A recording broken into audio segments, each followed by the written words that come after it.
kiai mau jadi wali lamun henteu dicaci maki, mau jadi solihin lamun henteu dicaci maki. Jelema luhur pangkat teh eta teh dicoba heula ku Gusti Allah. Geus mah diomongkeun kabelah ditu na dicaci dibaki bahkan diciduhan.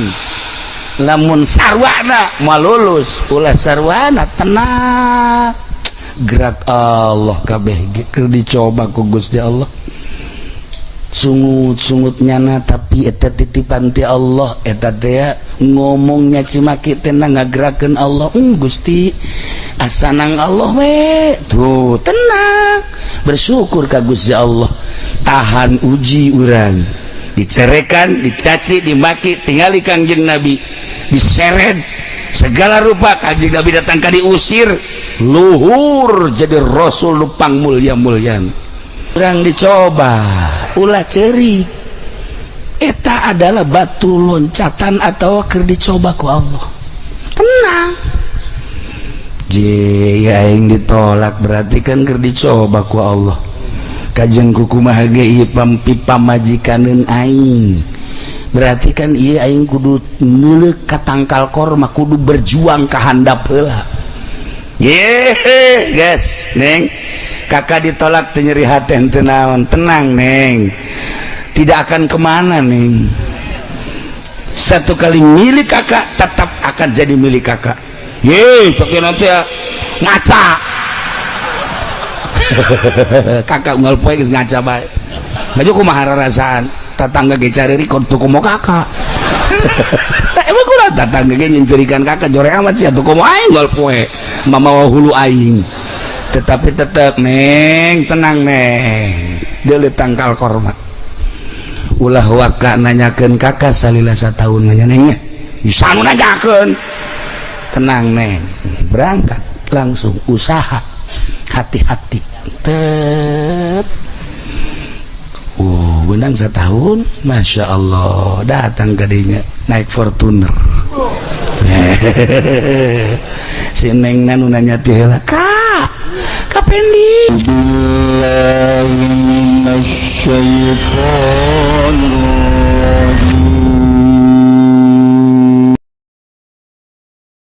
di zaman Sayyidina Umar bin Khattab radhiyallahu anhu, Abu Bakar Umar khalifah kedua,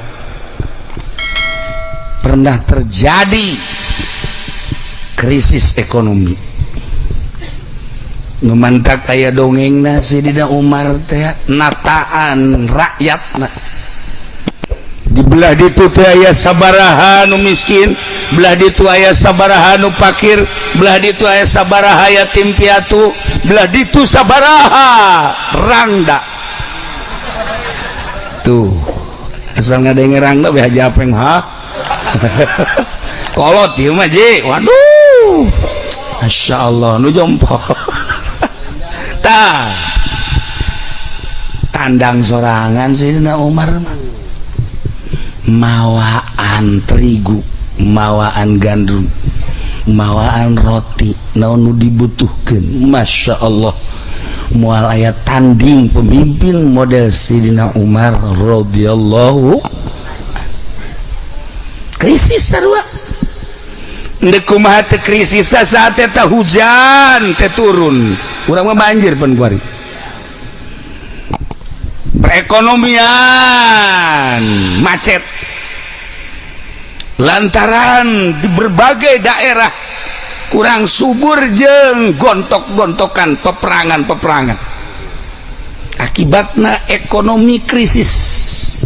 Nah Sayyidina Umar tetep menyantuni uang negara teh bener-bener disalurkeun ka rakyatna ka masyarakat. Peting-peting Sayyidina Umar jeung Ki Aslam berangkat ka lembur. Unggal peting ka lembur anu mendeteksi ngadenge langsung ti masyarakat ucapan-ucapan anak kumaha keluhanana kumaha jeung nu kapanggih teh terhadap pemimpin teh kumaha untuk evaluasi introspeksi. Ya Allah ya Rabbi mantap urang ulah waka boga presiden ieu boga lurah bekos kitu senang perasaan atau boga camat kos kitu atau boga bupati mantap lamun geus atuh alhamdulillah mun encan urang doakeun. Tah datanglah Zina Umar ka hiji imah-imahna geletik hampir dek rubuh reon cicing di sisi bari ngadekeun obrolan nu boga imah kabeneran nu boga imahna teh ya seorang wanita nu salakina geus maot ngan boga anak parawan Masya Allah umur 19 tahun ya Karim eta mah geus tilis weh gelis jasa ya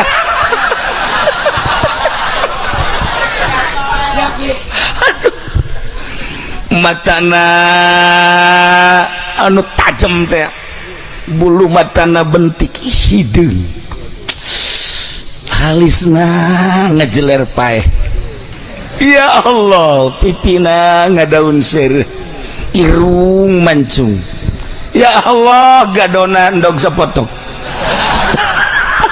ya di dieu mah pendog hijian Masya Allah Karim haju awakna semampai cangkengna percis kos biola gitu Allah Karim bujurna eplok cendol Haji Apeng mantap Haji Apeng tenang ge kalem bae kagak aya deui bitisna ngabuah jantung ambo pan ieu mah tangkal nangkat atuh urang dieu mah bitis ge bitis nangkaeun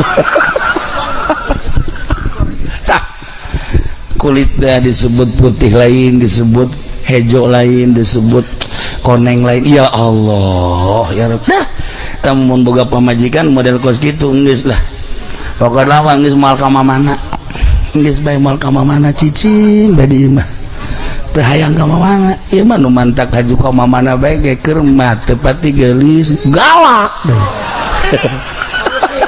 salaki teh di imah teh heureudang jadi henteu jadi sorga tadi imah teh pan urang lamun di imah pamajikan kajen teu pati geulis ge tapi senyum bae aya urang senyum mau urang senyum aju deui sopan ka urang teh ka salaki teh ya Allah kadang-kadang ngagalenye nyana noel ka urang teh kan mah ya Allah ya Rabb juga orang nyaho situasi orang hayang cai tiis dibawakeun cai panas dibawakeun kan geunah ieu mah lain peneng coba pangmokeun cai kan nyokot bae sih cenah kos teu boga cokor bae aduh paegeun aja apa nyandung deui ieu meureun tah ya we Masya Allah bayangkan kurang orang Arab gelis cawadeun cak mana dina obrolan ayeuna negara teh keur krisis neng urang teh Aisyah teh jualan susu embe jabatur ge nu jualan di pasar teh akuari mah dicampur sebab lamun teu dicampur atuh engke ieu urang moal aya untung geus banding campur bae meng supaya terjangkau harga jeung supaya laku ulah sakumaha biasa we situasi negara keur kieu nih nu penting laku bae mah daripada ieu dicampur mama urang doraka engke besi kajahoan ku khalifah Amirul Mukminin Sidina Umar nya nama galak mak sedengkeun Sidina Umar na aya keur ngintip. Masya Allah situasi krisis kieu bae ieu budak masih kene bisa mempertahankan kejujuran jeung keadilan. Ulah mah ulah datang ka dicampur-campur daripada dicampur mak kajenting hargana ditekeun besa etik cak si emak atuh sanu meuli tama kos kitu mah nu mantak dicampur ge sebenarnya supaya terjangkau hargana jadi murah makeun bae rezeki geus diatur ku Sang Khaliq Allah cenah teu laku urang bertahan bae menta ka Gusti Allah belah dieuna urang sieun ku khalifah belah ditunamakan ku Allah eta Sidina Umar kabeneran ngintipna jeung Ki Aslam aya kene jelema budak ih jujur jeung adil ya Allah ya Rabb ribut di jero imah emah jeung anak cek mana teh tetep bela pokona oplos me oplos tuh contohna tuh Haji Pendi ge dagang karung dioplos jadi contoh eta kunyana aduh ya Allah ya Rabbi itu cek sineng teh ulah mak kula anu merahna kula anu ngadagangkeun anak geus mama di imah bae ai kudu oplos-oplos mak ulah keun bae coba hayangnya datang ka mana Allah nguji urang duh lamun geus caritakeun ujian kabeh ge kan diuji urang kuar di sebuah negara Indonesia kan keur diuji dengan Covid corona aya jeung eueuhna wallahu alam tetapi kan lu jelas mah ieu corona teh lain bae di Indonesia mendunia ternyata kan di Arab ge kan tutup datang ka hajian deuk kumaha tuh di Amerika di Jerman Prancis wallahu alam aya jeung eueuhna mah wallahu alam tapi ternyata kan seperti eta diuji hakikat nama gerak Allah ulah sieun diuji nah lamun urang diuji kuat bakal hebat. Kangjeng Nabi nyontohan tangkal korma teh lamun dipelakeun nya nama kudu di pasir kesik di tanah-tanah model tanah urang moal bagus jadina haju lamun dipelakeun sikina di pasir atau di kesiknya nama kudu ditutupan make batu rahasiana ditutupan make batu teh supaya ieu kahandap jadina lamun teu ditutupan make batu sirungan kaluhur akarna teu kuat tutupan make batu supaya kaluhur ulah waka sirungan kajen jadi mah tapi kudu ngakar heula kahandap ieulah rahasia tangkal korma pelakeun tutupan make batu engke teu bisa nonjol kaluhur heula ngakar heula kahandap geus akarna stabil kakarak sirungna kaluhur batu kabongkar ku sirung. Iyalah dijadikan satu contoh ketika orang diuji ku Allah secara pribadi pasti diuji secara nasional orang keur diuji kuat orang diuji kos tangkal korma hebat kaluhur sirungan kahandap akaran ai kos ieu makan kahandap teu akaran kaluhur teu sirungan atuh kos kieu bae dicangkok sanu bisa nyangkok nu kos kitu eta mah bahasa kahandap teu akaran kaluhur teu sirungan eta mah tangkal kalapa ku galede garana nah lamun kahandap geus akaran kaluhur geus sirungan masya Allah menjadi pejabat anu tangguh menjadi pedagang anu tangguh menjadi kiai anu tangguh jadi kudu dicoba heula ulah ka ngeuneunahan ieulah satu contoh tangkal korma mentek lamun jadi kiai teu dicoba heula ka ditunang kaprak-kaprakan hayangna ka pendopo bae tak kiai teu beres sama kiai kos kitu mah lain teu beres danaona duniawi berarti sebagai kiai mah kan contoh ukhrawi.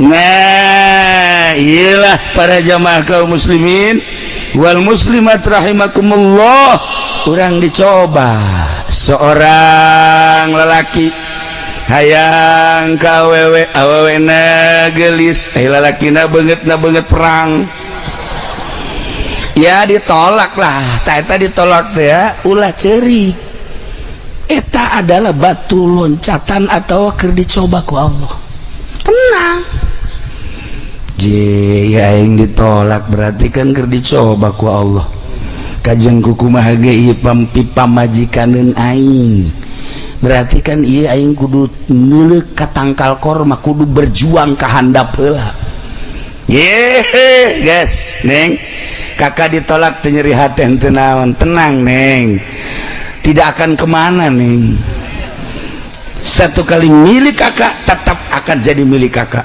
ye sok nanti ya ngaca kakak unggal poe geus ngaca bae baju kumaha rasaan tatangga ge careurik kudu komo kakak emang kurang tatangga ge nyencerikan kakak jorek amat sih atuh komo aing unggal poe mamawa hulu aing tetapi tetap neng tenang neng deuleu tangkal korma ulah waka nanyakeun kakak salila sataun nya neng nya bisa nu nanyakeun tenang neng berangkat langsung usaha hati-hati tet benang setahun Masya Allah datang ke dinya naik Fortuner si neng nanu nanya tihela kak Pendi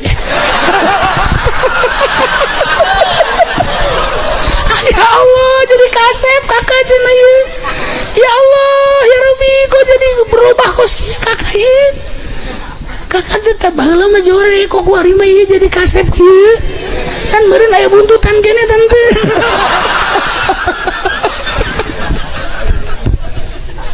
tah eta jadi neangan kekuatan kiai moal jadi wali lamun henteu dicaci maki moal jadi solihin lamun henteu dicaci maki jelema luhur pangkat teh eta teh dicoba heula ku Gusti Allah geus mah diomongkeun kabelah dieu teh dicaci dibaki bahkan diciduhan lamun sarwana moal lulus ulah sarwana tenang gerak Allah kabeh keur dicoba ku Gusti Allah sungut-sungutnyana tapi eta titipan ti Allah eta teh ngomongnya cimaki teh ngagerakeun Allah Gusti asanang Allah we tuh tenang bersyukur ka Gusti Allah tahan uji urang dicerekan dicaci dimaki tingali Kangjeng Nabi diseret segala rupa Kangjeng Nabi datang ka diusir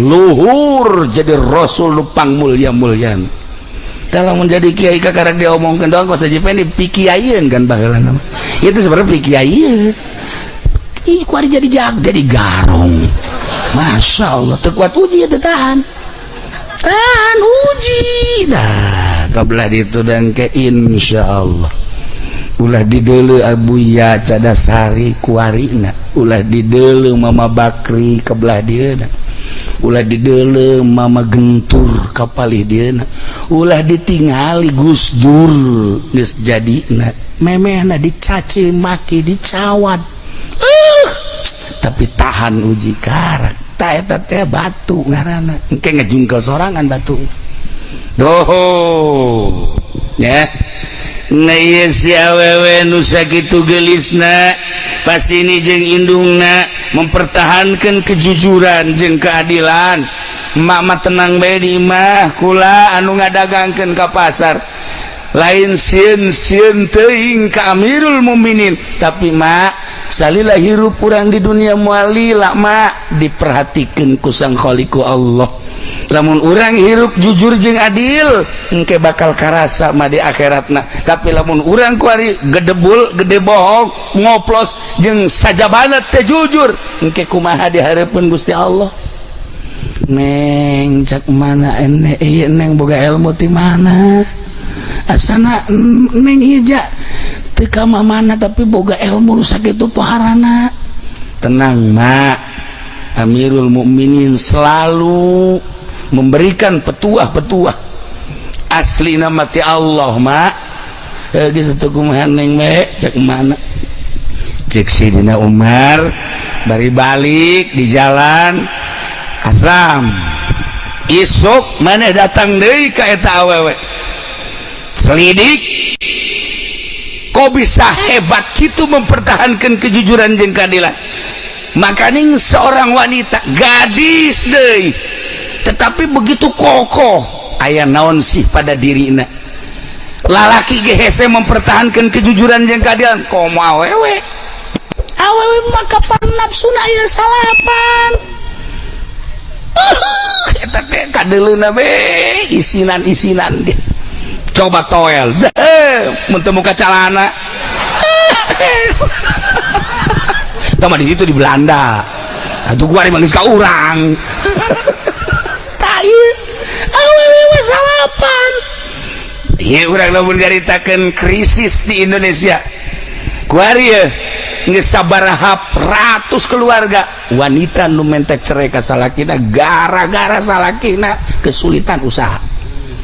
Emang kumaha gitu ayeuna mantak diperkirakan bakal loba janda waktu keur hendak menghadapi Covid bakal loba janda iya karyawan di PHK hendak kumaha coba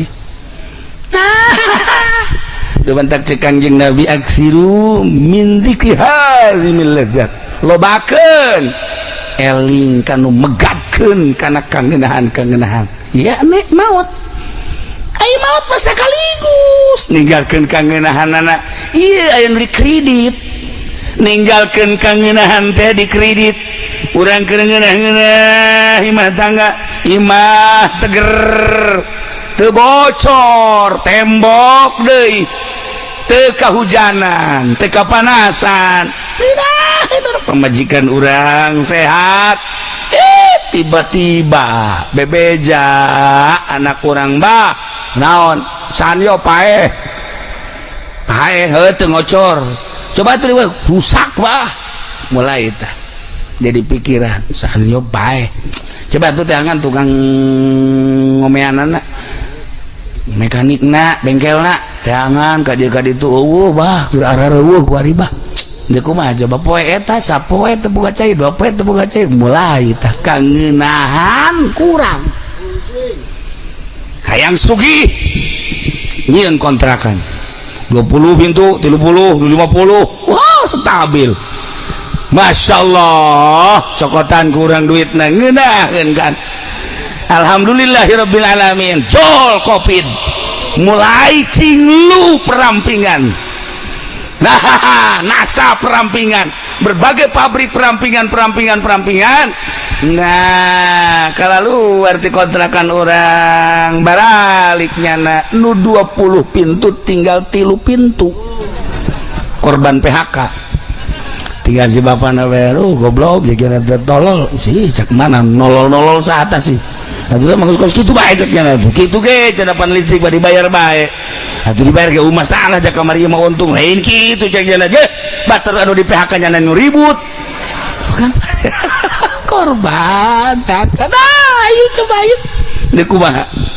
kula telepon jeung adik kula di Yogyakarta kejadian di Yogyakarta teh aya anu loba nu digawe di penerbangan Jakarta berbagai penerbangan perampingan kan karyawan balik ke Jogja Masya Allah kuari tadina di penerbangan ngurusan kapal dagang embe kan jauh jasa dagang embe mah aya deui nu dagang nasi uduk aya deui nu dagang keripik dan lain sebagainya iyalah krisis mangkaning wallahu alam datang ka iraha terus masih kadetuna krisis ieu kudu dikumahakeun teu kudu dikumahakeun ieu mah sebab kabeh ge gerak Allah tinggal urang tumarima bae kabeh ge jam menang Allah tabahkeun hate urang ieu teh seakan-akan urang teh tahan uji jadi dipelakeun dina pasir di batuan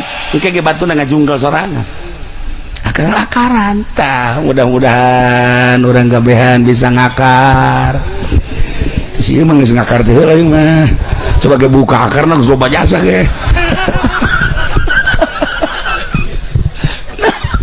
para jamaah kaum muslimin wal muslimat rahimakumullah, Ki Aslam langsung enjenan neliti. Begitu diteliti ngobrol, Masya Allah ngeunaheun ngobrol. Cik eta awewe teh abdi mah ngarasakeun hirup teh nikmat lantaran mualila di alam dunia teh. Daripada ngabohong ngoplos jeung sajabana sakumaha instruksi indung abdi ma abdi mendingan teu dagang cek manehna sebab nu dipake kasieun engke dihareupeun Allah Subhanahu wa taala. Di dunia malah sakedeung cakena paling teu dahar paeh, gering paeh dan lain sebagainya misalna, tapi di akhirat bahkan teu aya paeh. Ceki Aslam ieu awewe hebat amat sih pemikiran anak. Kok bisa jujur jeung adil kieu ti mana ieu? Ditanyakeun ti mana boga ilmuna. Abdi teh ngaji di samping ngupingkeun Amirul Mukminin oge ti para sahabat-sahabat anu sejen hiji bae abdi mah nu dipake kasieun teh hiji ketika maot besi teu mawa iman Islam. Nomor kedua, nalika pertanyaan kubur besi teu bisa ngajawab pertanyaan munkar nakir. Nomor katilu, besi aya dogtotil kubri gencetan kubur. Nomor kaopat, ketika dibahas dihudangkeun ti kubur, ieu kabeh digiring ka mahsyar, rupa-rupa jelema digiring teh aya anu hiber, aya nu lempang, aya nu kapanasan, aya anu esod-esodan, bari jeung mamawa ciri masing-masing, anu beutungna gendut, anu bobogaanna gede, segala rupa. Abdi sieun salah di dunia majam walila. Terakhir engke ditimbang amal terus ngejembat di jembatan Shiratal Mustaqim. Salamet apa henteu eta nu dipikiran ku abdi. Masya Allah. Nuhun atuh. Keke ai bapak saha abdi teh tangan kanan Khalifah Umar. Ya Allah ya Rabbi sugantiasa sanes negarawan cek manehna geus eueuh salah laporanlah Ki Aslam ka Sidina Umar seperti tadi. Cek Sidina Umar, cek Sidina Umar kudu dibere hadiah naon awewe model kos gitu. Cek Ki Aslam hese atuh mah hadiahna sebab naon geus dianggap leutik soal dunia nyana mah geus ka akhirat bae. Lamun aya awewe di duku geus ulah nyaritakeun dunia akhirat bae geus ulah dikamamanakeun. Siap. Mau dibikin kasia mah ka Haji Apeng. Naon dibikin kanu kos kitu. Mau cocodot sia mah tuh. Aya Haji Apeng mah mbahna cocodot.